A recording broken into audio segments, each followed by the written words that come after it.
हा व्हिडिओ 5-6 दिवसा अगोदरचा आहे, पण मी आज अपलोड केला आहे. हाय हॅलो नमस्कार, श्री स्वामी समर्थ. कसे आहात सर्वजण? मस्त ना? मस्तच राहा. तुम्हाला सर्वांना आजचा दिवस खूप छान आणि आनंददायी जावो.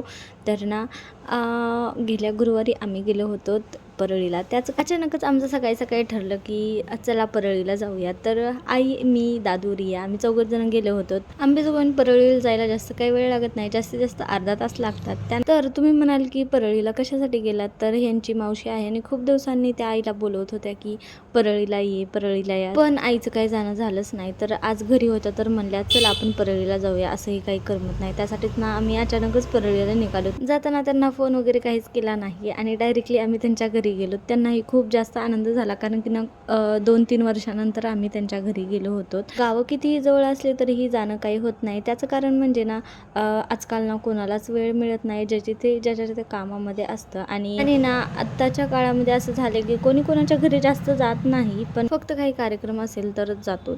आणि इथं दादू रियाला खेळायला एवढी मोठी जागा होती, त्यासाठीच ना ते दोघं जण आल्या लगेच खेळायला लागले. तर सगळे अथर्व दादाची खेळणी आणून टाकली होती तिथं, त्याच खेळणीसोबत ते खेळत होते. आणि त्यानंतर मग इथं सुरू होतं माझं झाडं विचारण्याचं काम. तर झाडं लावायला तर मला तर खूप जास्त आवडतात, पण आमच्या इथं जागा नाही, त्यामुळं ना कुंडीतच झाडं लावावी लागतात. पण मीराताईनं एवढी सारी झाडं लावली होती आणि तेच मी त्यांना विचारत होते की हे झाड कशाचं आहे आणि ते झाड कशाचं आहे. तर हेच माझं गेल्यापासून सुरूच होतं.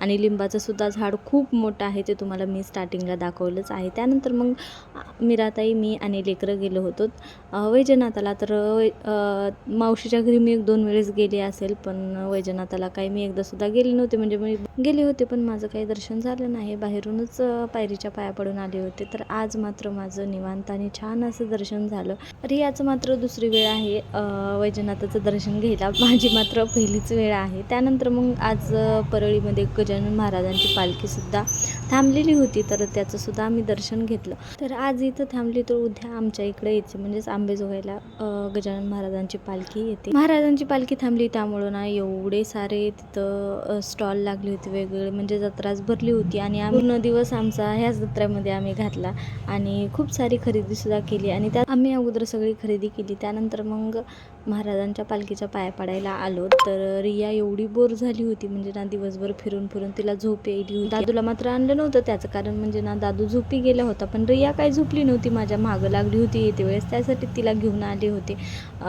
त्यानंतर मग हा ब्लॉग आहे अंबाजोगाईचा, म्हणजे दुसऱ्या दिवशीचा. तर शेगावची पालखी इकडे आली होती. रिया दादूचं आम्हाला शूट करायचं होतं पालखीमध्ये, पण ते काय व्यवस्थित झालं नाही. त्याचं कारण म्हणजे ना गर्दी पण खूप झाली होती आणि त्याचबरोबर ना रिया दादूला पायात बूटसुद्धा घातले नव्हते. त्यांना रस्त्यावर सोडलं की लगेच पाय पोळायले होते आणि ते काही दोघंजणं थांबत नव्हते. त्यामुळंच ना आम्ही दोघांनी त्यांना उचलून घेतलं होतं. तर त्या दोघांनाही खाली सोडून असं हे पालखीमध्ये आम्हाला त्यांचं, पण ते काही नाही झालं. नेक्स्ट व्हिडिओमध्ये, तोपर्यंत बाय, स्टे ट्यून.